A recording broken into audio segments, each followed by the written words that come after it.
I'm Soda Lee, this is West Coast Music Shack. I'm at Perth Airport and we're about to see someone off on a very special journey. I'll ask you one question. What do the names Quiet Right, Ozzy Osbourne, Kelly Garni and Ormsby guitars have in common? We're about to find out. Yeah, Hollywood secrets. While we're waiting for Perry to arrive, Graham. Yes. Your Ormsby guitars only endorsee worldwide. That's right. What's your take on what's happening with Perry at the moment? It's exciting, isn't it? It is. It's a very exciting thing. We've this has been percolating for the last couple of months since it all started with the contact from the States, and there's a very good feeling around the Ormsby camp at the moment. There's a lot going on. A lot is going to happen. We're very excited to see what comes of this. It's a great opportunity for Perry to go and be seen and heard by some of the greats of the music industry, and to build this very special instrument for a very special person is going to put Perry and Ormsby guitars on the world map. This is something that anyone who is a fan of rock and roll is going to want to know about, and I'm just very happy and proud for my friend at the moment, and it's put us all in a very interesting position. It's going to be interesting to see what happens for Ormsby guitars after this,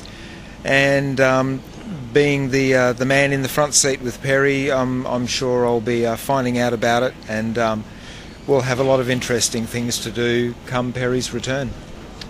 Sounding good. It is, it is. We're looking forward to it. It's a great thing, not just for Perry, but for West Australia and for Australia. It's going to put us up there in Puts Perth on the music map. It does. It's going to put us up there with everyone, and it will show everyone just what Australians are capable of doing.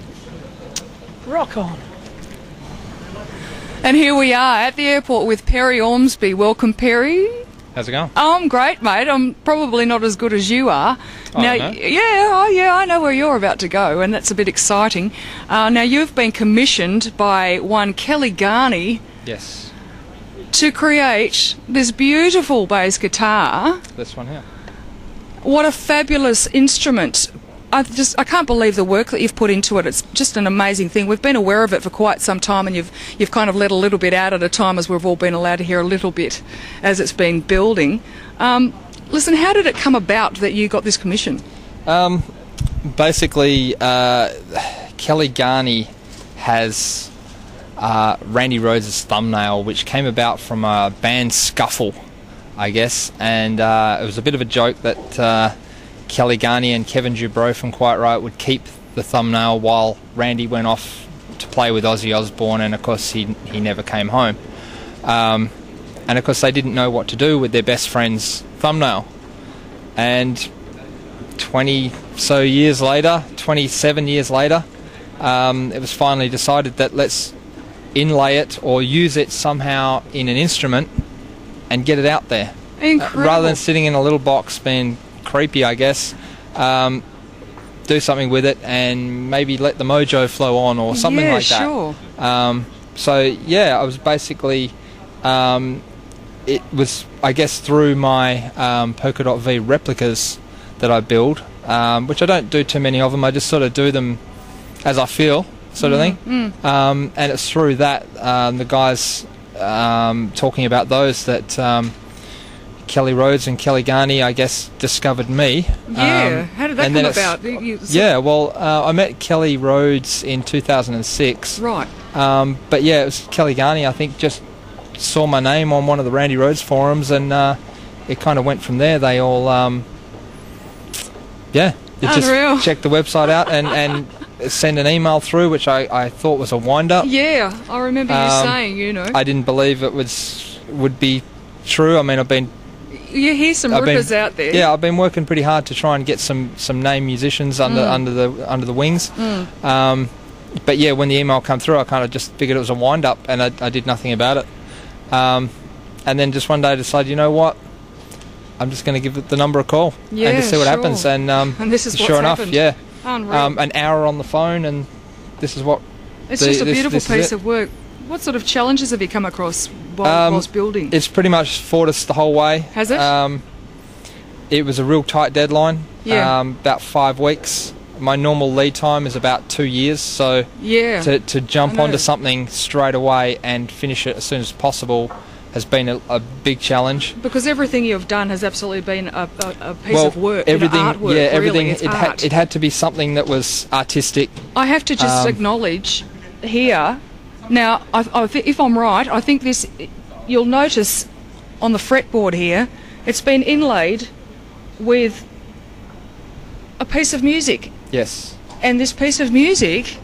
It is actually Hey Joe. It's Hey Joe. That's what I heard on the grapevine. Yeah. Now the story goes that it's the first song that Randy Rhoads and Kelly Garni played together. Randy taught Kelly Garni how to play the bass and guitar, and this is the first song that they ever played. Oh. So it was quite fitting. Originally, Kelly suggested let's do a vine, and I kind of said, you can get a vine inlay on a $200 Indonesian acoustic, Lovely. Let's do something different that's not been seen as such, and let's do something that's more in tying with the history and maybe has some sort of a mojo or a vibe going with it. And yeah, Kelly suggested Hey Joe as one of the songs, and beautiful. That tended to fit in with the fret spacing, and I just went with it. Incredible. What have you inlaid? Okay, it's Chinese turquoise, Afghanistan azurite, which is the darker blue. I'm not sure if the camera can pick that up.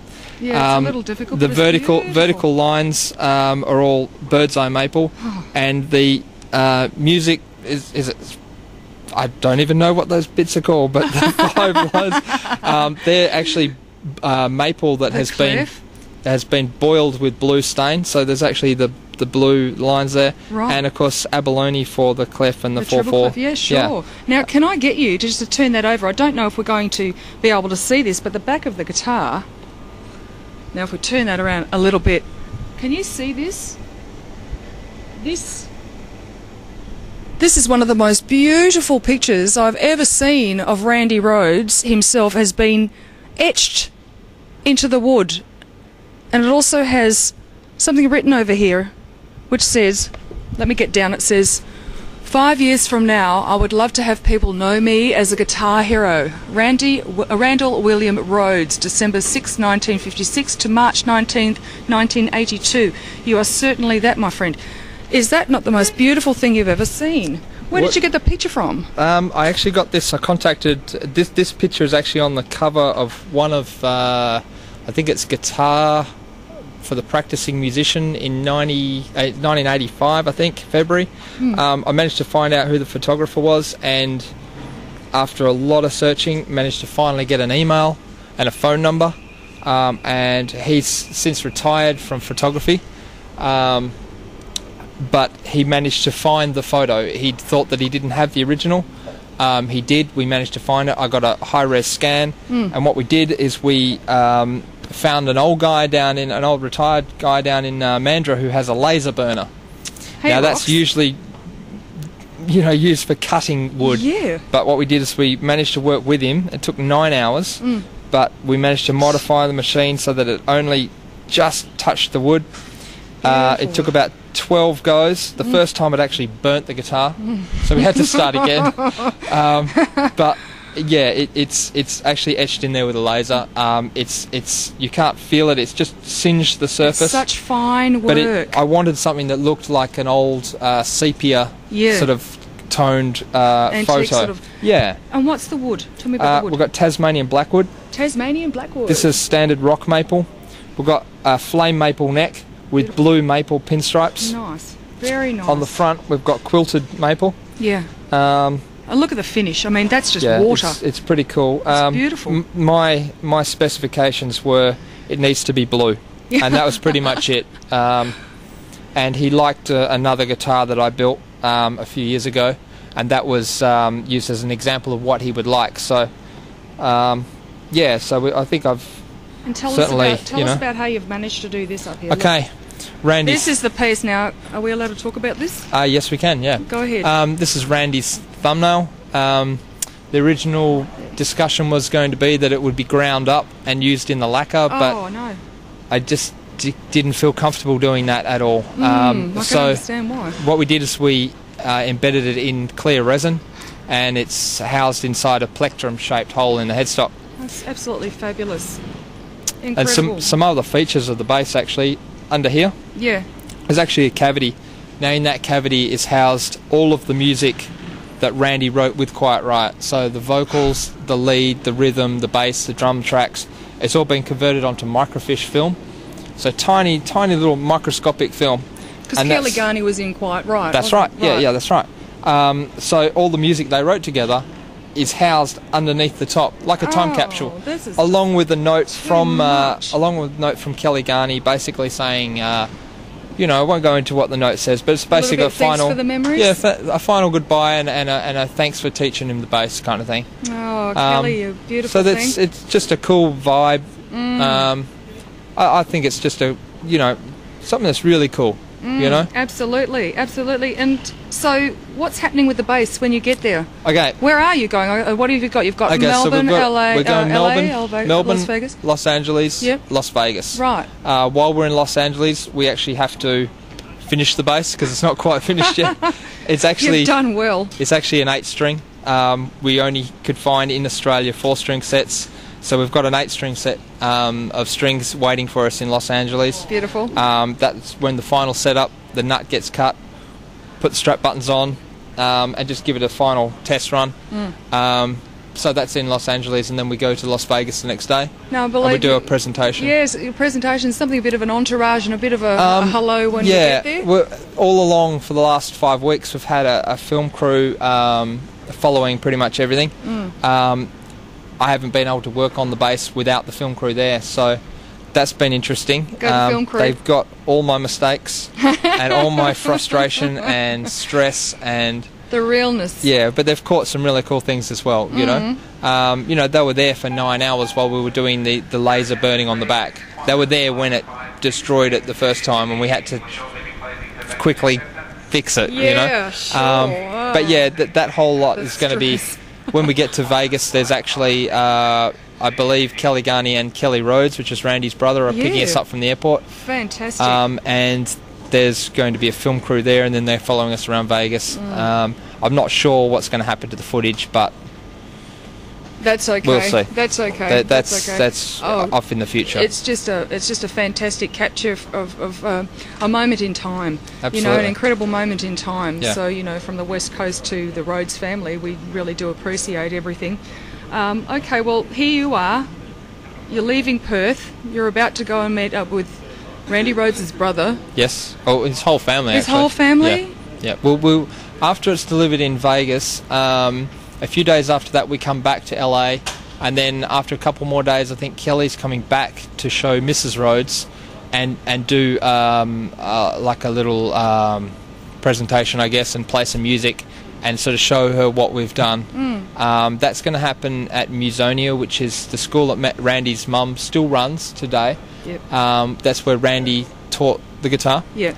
And I believe even learnt how to play guitar himself. So that's going to be pretty cool. Yeah, I so think that'll be cool. I know for a fact, having been a close friend of yours for some time, that you're a huge Randy Rhodes fan. Yeah. You actually began building guitars Yes. with the polka dot V's. Well, Randy inspired me to even be interested in guitar. And attached right there That's of right. Sir Rhodes himself. Yes. Indeed. Yeah. How do you feel, Perry? When I get there, I think it's all going to hit me. But at the moment, I've just been that stressed getting it done. At the moment, it's kind of I don't even know. Like I'm not even feeling like I'm at the airport yet. It feels sure. like You're still getting there. I'm still getting there. That's part of the journey. Up until half an hour ago, I was still working to try and get it done in time. Well done. It's come right down to the last minute, but we've met the deadline. Other than 4 strings are missing, but Nothing that can't be arranged when you get well, there? that's it. Yeah. So we've got the whole toolkit, and we should be able to finish it. No worries. My friend, on behalf of all of us, the West Coast Music Shack, Global Thunder Network, to which you're a great sponsor and we really appreciate you, and undoubtedly on behalf of the entire music fraternity of the West Coast, we wish you success. Thank you. Safe journeys, and we'll wrap with you when you get back, my mate. Thank you. Cheers. Cheers. Cheers from us.